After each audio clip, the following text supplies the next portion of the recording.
देखिए, सबसे पहले तो मैं समझता हूं आज ऐतिहासिक दिन है। ये उसी तरह का पल है जब अनुच्छेद 370 को संशोधित किया गया था। ये उसी तरह का पल है जब भव्य राम मंदिर जो है पूरे भारत को और हिंदू समाज को मिला था। इसी तरह से आज सच्ची पंथ निरपेक्षता सामने आई है। और हमारे नेता श्री अमित शाह जी को जब हमने सुना तो मैं ये कह सकता हूं कि मैं तो, क्योंकि भारतीय जनता पार्टी का राष्ट्र प्रवक्ता हूं, मैं गौरवान्वित था। लेकिन आज हर नागरिक और खासकर मुसलमान और मुस्लिम महिला गौरवान्वित जरूर हुई होंगी। और इसकी वजह क्या है? मैं सुबह से आपका चैनल देख रहा था, आपको बिल्कुल स्पष्ट दिख रहा होगा हर वर्ग से, चाहे वो हिंदू, ईसाई, सिख हो और चाहे वो मुस्लिम हो, हर कोई इस संशोधन का समर्थन कर रहा है। बल्कि महिलाएं निकल के आई और खुशी से उन्होंने नारे लगाए, मोदी जी हमारे भाई हैं और मोदी जी ये जो कार्य कर रहे हैं इसका हम समर्थन करते हैं। और इसकी वजह क्या है? देखिए, जैसा अमित शाह जी ने कहा, तुष्टीकरण की राजनीति करते हुए कांग्रेस पार्टी ये भूल गई कि ये देश संविधान से चलता है, ये पंथ निरपेक्ष देश है और यहाँ पे हिंदू भी हैं, सिख भी हैं, ईसाई भी हैं और मुसलमानों का हक भी कुछ भूमाफिया मार रहे हैं। उन भूमाफियाओं को संरक्षण नहीं देना है, उनके खिलाफ कार्रवाई करनी है। इसके बाद आज जिस तरह से बड़ी स्पष्टता से आपने भी उस बात को चिन्हित किया, अमित शाह जी ने बिल्कुल स्पष्ट बता दिया है कि जो वक्फ है, ये वक्फ कोई गैर मुस्लिम नहीं चलाएगा। ये मुसलमान मुतावली जो है वो मुसलमान ही होंगे। मैं समझता हूं ये भी जो भ्रम की राजनीति विपक्ष कर रहा है, इसको दूर करने का कार्य कर रही है।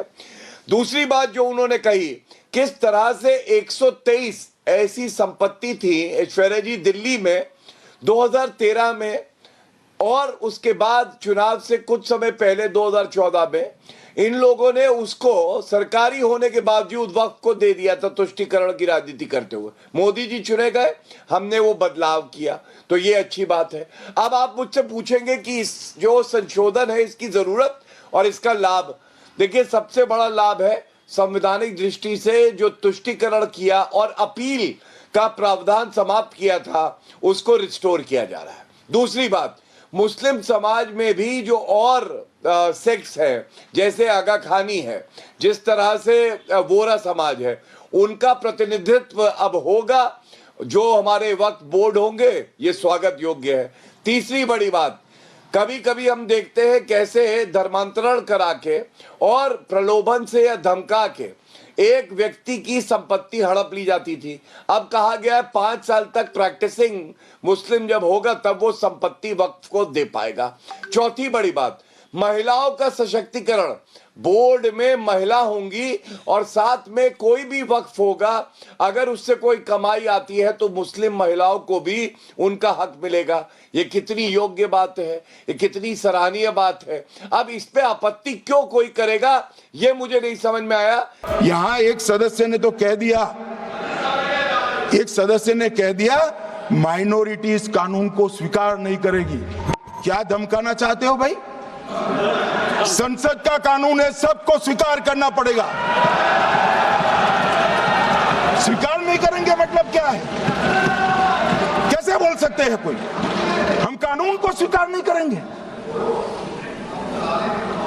एक कानून भारत सरकार का है, हर एक पर बंधन करता होगा और इसको स्वीकार करना पड़ेगा। गौरव भाटिया जी, स्वीकार करना पड़ेगा। मैं पूरा पैनल खोल रहा हूं, only me and Gaurav Bhatia ji on this. Legally speaking, Gaurav Bhatia ji सिर्फ एक भारतीय जनता पार्टी के वरिष्ठ नेता और राष्ट्रीय प्रवक्ता की तरह नहीं, मैं आपसे एज एन एक्स लॉयर भी पूछ रहा हूं। सरकार ये लाई है वक्फ बिल और ये क्लियर हो रहा है, नंबर्स आपके पास हैं लोकसभा के, अभी ग्राफिक्स चला दीजिए बीच में। लेकिन गौरव भाटिया जी, जो विपक्ष कह रहा है कि ये तो मुसलमानों के खिलाफ है, ये तो मुस्लिम भाइयों बहनों के खिलाफ है, ये तो अकलियत के खिलाफ है, ये तो ट्रिपल तलाक में भी कहा था गौरव जी, ये तो सीएए में भी कहा था, ये तो जब जम्मू कश्मीर से 370 हटाई थी तब भी कहा था। लेकिन लोगों को समझ आया कि आखिरकार ट्रिपल तलाक से फायदा किसको है? मुस्लिम बहनों को है। जिनको फोन पे 7 समंदर पार से तलाक तलाक तलाक बोल के उनकी जीवन बर्बाद कर दिया जाता था, उनके लिए प्रधानमंत्री मोदी और गृह मंत्री ने किया। और आज भी गृह मंत्री ने प्रधानमंत्री को 3 बार कोट किया और कहा this is on the road of development. Gaurav Bhatia 60-40। देखिए, सबसे पहले तो मैं समझता हूं आज ऐतिहासिक दिन है। ये उसी तरह का पल है जब अनुच्छेद 370 को संशोधित किया गया था। ये उसी तरह का पल है जब भव्य राम मंदिर जो है पूरे भारत को और हिंदू समाज को मिला था। इसी तरह से आज सच्ची पंथ निरपेक्षता सामने आई है।